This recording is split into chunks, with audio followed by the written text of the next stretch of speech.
২১শে August grenade হামলা মামলার সব আসামি খালাসের রায়ের বিরুদ্ধে রাষ্ট্রপক্ষের লিভ টু আপিলের শুনানি কাল সকালে বিচারপতি আশফাকুল ইসলামের নেতৃত্বাধীন ৫ বিচারপতির বেঞ্চ এদিন ধার্য করেন।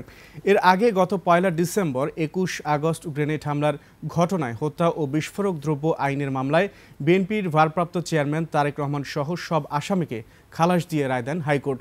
পরে ১৯ মার্চ এই মামলার সব আসামির খালাসের বিরুদ্ধে আপিল করেন রাষ্ট্রপক্ষ।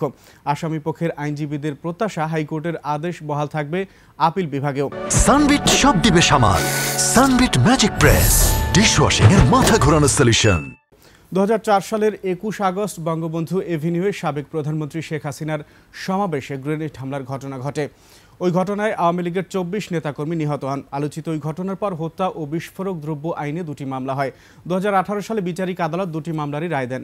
রায়ে সাবেক স্বরাষ্ট্র প্রতিমন্ত্রী লুৎফুজ্জামান বাবর, সাবেক শিক্ষা উপমন্ত্রী আব্দুস সালাম পিন্টু সহ ১৯ জনকে মৃত্যুদণ্ড ছাড়াও বিএনপির ভারপ্রাপ্ত চেয়ারম্যান তারেক রহমান সহ ১৯ জনকে যাবজ্জীবন ও ১১ জনকে বিভিন্ন মেয়াদে কারাদণ্ড দেওয়া হয়।